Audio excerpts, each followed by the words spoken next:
माया शब्द बड़ा ही अद्भुत है। जैसे ही माया शब्द आया हर इंसान घबराया। ये माया क्या है, जरा इस माया पर विचार करें आज थोड़ी देर के लिए।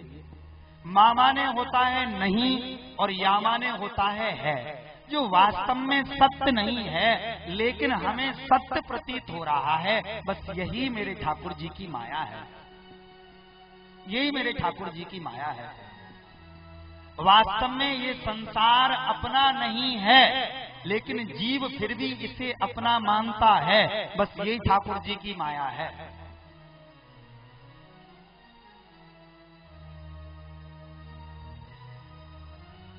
वास्तव में ये माया एक तरह से नर्तकी है। नर्तकी माने ये सारे संसार को नचाती है। कोई कहीं नाच रहा है, कोई धन के पीछे नाच रहा है, कोई बच्चों के पीछे नाच रहा है, कोई सुंदरता के पीछे नाच रहा है। ये नचाती है और नचाने वाले कौन है? हमारे परमात्मा है। तुलसीदास जी लिखते हैं ना, उमा दारू जो सित की नाई, उमादारे जो सित की नाई, उमादारे जो सित की नाई, सबही नचावत राम गुसाई, सबही नचावत राम गुसाई, सबही नचावत राम गुसाई, उमादारू जो सित की नाई, उमादार जो सित की नाई।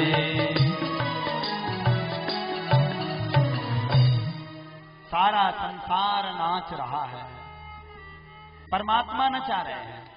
हा? ये माया वास्तव में है क्या? ये माया नर्तकी है। नर्तकी माने ये संसार को नचाती है। अगर आप माया से बचना चाहते हो तो आपको मैं कुछ उपाय बताए देता हूं। नर्तकी को आप जब उल्टी तरफ से पढ़ोगे तो एक बड़ा सुंदर शब्द तैयार होगा, कीर्तन। जब ये नर्तकी माया हमें आकर के सताए तब आप परमात्मा का कीर्तन आरंभ कर दें और ये माया शांत हो जाए। क्योंकि माया माया सब कहें और माधव कहे न कोई, और एक बार माधव कहो तो माया चेरी हो। जीवात्मा और परमात्मा के बीच में जो अज्ञान का पर्दा है, माय डियर, वास्तव में वो ही माया है। जीव परमात्मा दोनों एक दूसरे के सखा हैं।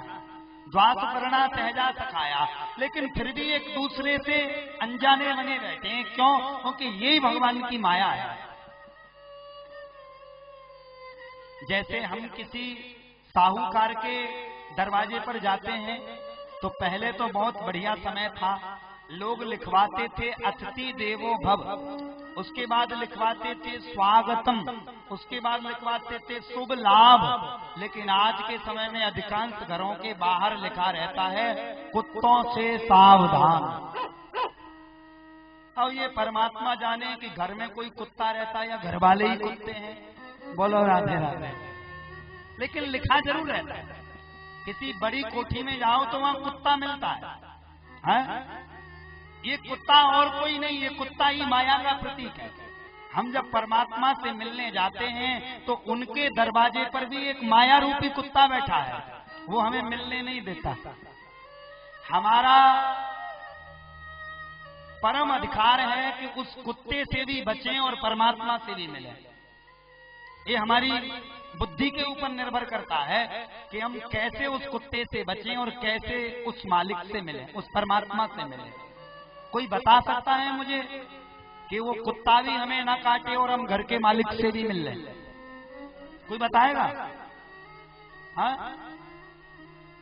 एक ही उपाय है, आप जैसे ही घर के दरवाजे पर पहुंचो, दूर से ही घर के मालिक को आवाज लगा दो। जैसे ही घर के मालिक को आप आवाज लगाओगे, घर का मालिक बाहर आ जाएगा और उसे देखते ही कुत्ता दुम हिलाने लग जाएगा और आप मालिक से मिल सकते हो।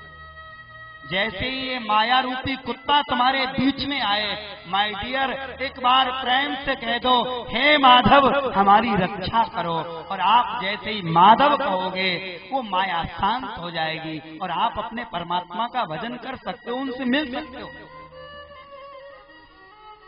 ध्यान देना मेरे भाई, ये माया नर्तकी है, सारे संसार को नचा रही है, कोई इससे नहीं बचा।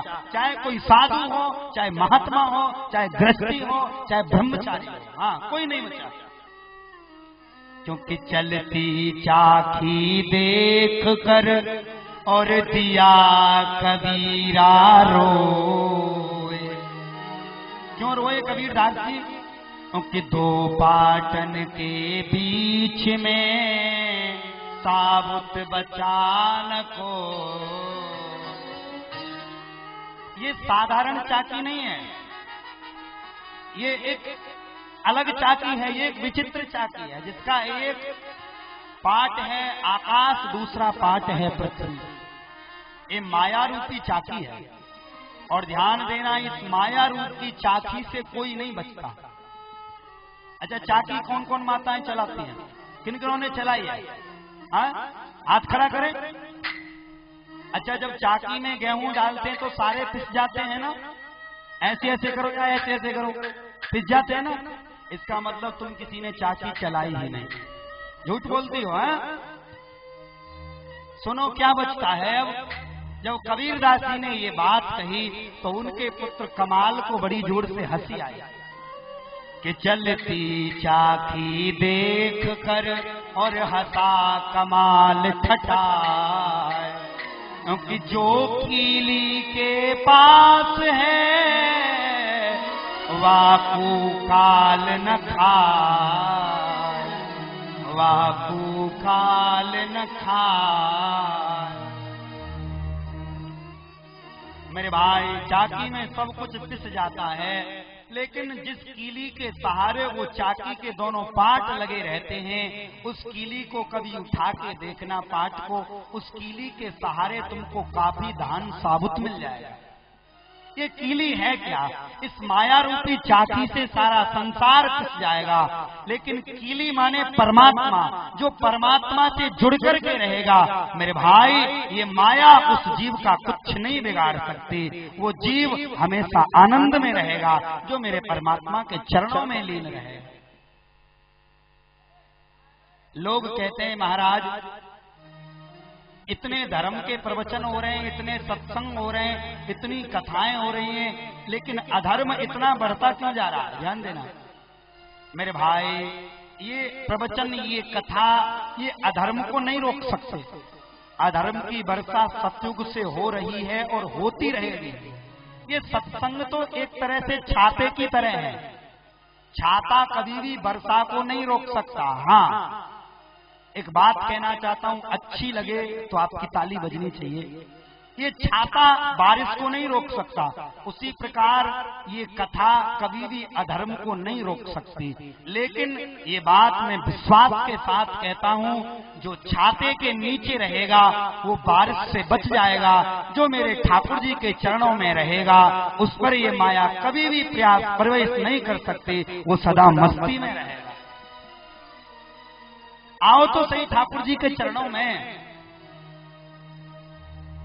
सारे संसार को नचा रहे हैं प्रभु कठपुतली की तरह। अच्छा, कठपुतली का खेल किस किसने देखा है? हाथ खड़ा कर। सभी ने देखा? देखा तो मैंने भी नहीं है ईमानदारी से, लेकिन मैंने पढ़ा है। कठपुतली कहते हैं एक लकड़ी जैसी गुड़िया होती है, वो स्टेज पर रहती है और पर्दे के पीछे एक मदारी रहता है, वो धागे के सारे उस गुड़िया को नचाता है और लोग ताली पीट पीट के हंसते हैं। क्यों हंसते हैं? क्योंकि गुड़िया नाचती हुई दिखाई देती है पर उसे नचाने वाला दिखाई नहीं देता। ध्यान देना, ये कठपुतली और कोई नहीं, ये कठपुतली हम सभी हैं।